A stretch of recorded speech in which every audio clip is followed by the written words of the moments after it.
ఎన్టీఆర్ జిల్లా గంపలగూడెం మండలం అనుమోలు లంకలో బర్డ్ ఫ్లూ లక్షణాలతో వేలాది కోళ్లు మృత్యువాత పడ్డాయి. దీంతో జిల్లా యంత్రాంగం అప్రమత్తమైంది. వ్యాధి ప్రభావిత ప్రాంతాలను జిల్లా పశుసంవర్ధక శాఖ అధికారులు పరిశీలించారు. ఇతర ప్రాంతాలకు వైరస్ వ్యాపించకుండా చర్యలు చేపడుతున్నారు. జిల్లాలో 17 ర్యాపిడ్ రెస్పాన్స్ బృందాలను ఏర్పాటు చేశామని, వీరు కోళ్ల ఫారాలను సందర్శించి బయోసెక్యూరిటీ విధానాలను రైతులకు వివరిస్తారని ఎన్టీఆర్ జిల్లా పశుసంవర్ధక శాఖ జాయింట్ డైరెక్టర్ హనుమంతరావు చెప్పారు. ఇతర జిల్లాలు, ఇతర రాష్ట్రాల నుంచి కోళ్ల రాకపోకలు రాకుండా సరిహద్దుల వద్ద నిఘా ఏర్పాటు చేసి నిలిపేస్తున్నట్లు ఆయన చెప్పారు.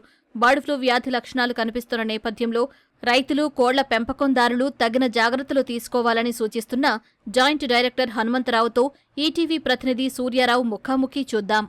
తూర్పు పశ్చిమ గోదావరి పాటు ఎన్టీఆర్ జిల్లాలోనూ బర్డ్ ఫ్లూ లక్షణాలతో కోళ్లు చనిపోతున్నాయన్న వార్త కలకలం సృష్టిస్తుంది. దీనిపైన అధికార యంత్రాంగం ఇప్పటికే అప్రమత్తమైంది. ఈ గంపలగూడెం మండలం అనుమోలు లంకలో వేలాది కోళ్లు మరణించి అక్కడ సంఘటన స్థలాన్ని పరిశీలించి ఈ శాంపిల్ని అయితే ల్యాబ్కు పంపించారు. దీనికి సంబంధించి అసలు రైతులు కానీ అలాగే స్థానికులు కానీ ఎలాంటి జాగ్రత్తలు తీసుకోవాలనే అంశంపై ఎన్టీఆర్ జిల్లా పశుసంవర్ధక శాఖ జాయింట్ డైరెక్టర్ హనుమంతరావు గారు మనతో పాటు ఉన్నారు. ఆయన అడిగి మరిన్ని విషయాలు తెలుసుకున్నాం. సార్, ఈ వ్యాధి లక్షణాలు ఎలా వస్తాయి, ఎలా గుర్తించాలి? బర్డ్ ఫ్లూ లేదా ఏవియన్ ఇన్ఫ్లుయెంజా అటువంటి వ్యాధి కోళ్లలో H5N1 అంటారండి. ఇది ఒక వైరస్ వలన వచ్చేటువంటి వ్యాధి.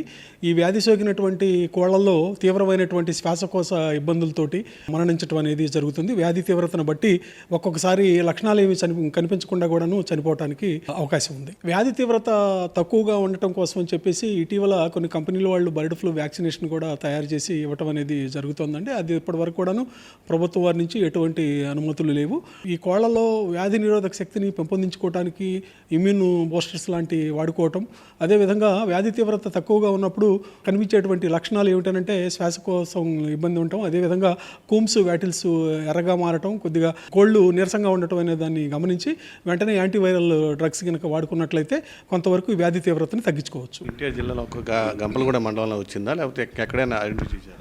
ఎన్టీఆర్ జిల్లాలో గంపలగూడెం మండలంలోని అనుమోలు లంకలో మాత్రమే ఒక్క ఫారంలోనే నిన్న ఒక 4,000 కోళ్లు, ఈరోజు 3,000 కోళ్లు మృతి చెందటం అనేది జరిగింది.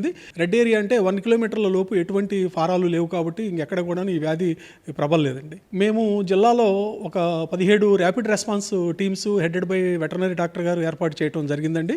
ఈ ర్యాపిడ్ రెస్పాన్స్ టీమ్స్ అన్ని కూడాను మన జిల్లాలో ఉన్నటువంటి 116 కోళ్ల ఫారాలని ప్రతిరోజు రోజుకు ఒక ఫారం చొప్పున ఒక్కొక్క టీము విజిట్ చేసి అక్కడ ఉన్నటువంటి యజమానికి తీసుకోవాల్సిన జాగ్రత్తల గురించి చెప్పడం జరిగిందండి. ముఖ్యంగా బయోసెక్యూరిటీ మెజర్స్ ఏ విధంగా తీసుకోవాలి, అదేవిధంగా వ్యాక్సినేషన్ షెడ్యూల్ ఏ విధంగా ఫాలో కావాలి, అదేవిధంగా శానిటైజర్స్ని ఏ విధంగా వినియోగించుకోవాలి, ఇమ్యూనో బూస్టర్స్ అటువంటి ఏ విధంగా ఇవ్వాలి, వీటన్నిటికీ మించి మరి బయోసెక్యూరిటీ మెజర్స్లో ట్రెస్ పాసర్స్ బయట నుంచి ఏ వ్యక్తులను కూడాను అనుమతించకపోవటం అనేది చాలా ముఖ్యమైనదండి. దీంతో పాటుగా అన్యూజువల్ మోర్టాలిటీ, ఎక్కువ సంఖ్యలో పశువులు కనుక మరణించినట్లయితే వాటిని మాకు వెంటనే తెలియపరిచితే తదుపరి చర్యలు అనేది తీసుకుంటామని ప్రతి పౌల్ట్రీ యజమానికి కూడా మేము వివరించడం అనేది జరిగిందండి. ముఖ్యంగా తెలంగాణ రాష్ట్రంలోనూ అదే పక్క జిల్లాల్లో కూడాను ఈ వ్యాధి ప్రబలినట్టుగా నిర్ధారణ అయింది కాబట్టి ఇంటర్ స్టేట్ బోర్డర్స్, అదేవిధంగా ఇంటర్ డిస్ట్రిక్ట్ బోర్డర్స్లో 24/7 మా స్టాఫ్ అందరినీ అక్కడ ఉంచి హెచ్చరిక బోర్డులు పెట్టి ఇతర రాష్ట్రాల నుంచి, ఇతర జిల్లాల నుంచి వచ్చేటువంటి కోళ్లని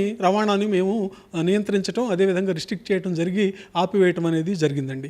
చికెన్, మాంసం వినియోగించే వినియోగదారులకు ఏం సూచన చేస్తారు? సాధారణంగా ఈ వైరస్సు మరి ఎక్కువ వేడిమిలు తట్టుకోలేదు, చనిపోతుంది కాబట్టి కనీసం 100 డిగ్రీల సెంటీగ్రేడ్ వరకు ఉడికించినటువంటి కోడిగుడ్లు కానీ మాంసము తిన్నట్లయితే ఇది హానికరం కాదు. కాబట్టి మీరు అందరూ తీసుకోవచ్చని మేము చెప్తున్నామండి.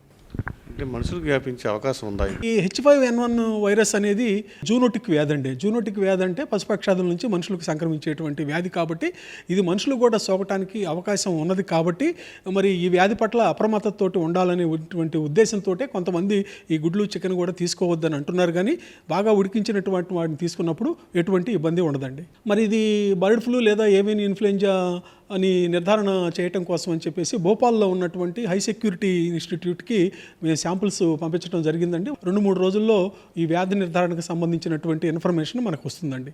ఇది జేడి హనుమంతరావు సూచన. మొత్తం మీద అయితే ఉడికించిన 100 సెంటీగ్రేడ్స్ వేడిలో ఉడికించిన చికెన్ కానీ లేకపోతే గుడ్లు కానీ తింటే ప్రమాదం ఏమీ కాదని చెప్తున్నారు. అలాగే బర్డ్ ఫ్లూ వ్యాధా కాదా అని నిర్ధారణ కోసం ల్యాబ్కు శాంపిల్ పంపించాం. ఇవి 2-3 రోజుల్లో వచ్చే అవకాశం ఉంది. అంతవరకు ఆందోళన చెందవద్దనే అని చెప్తున్నారు. కెమెరామెన్ నాగేంద్రతో సూర్య, ఈటీవీ న్యూస్, విజయవాడ.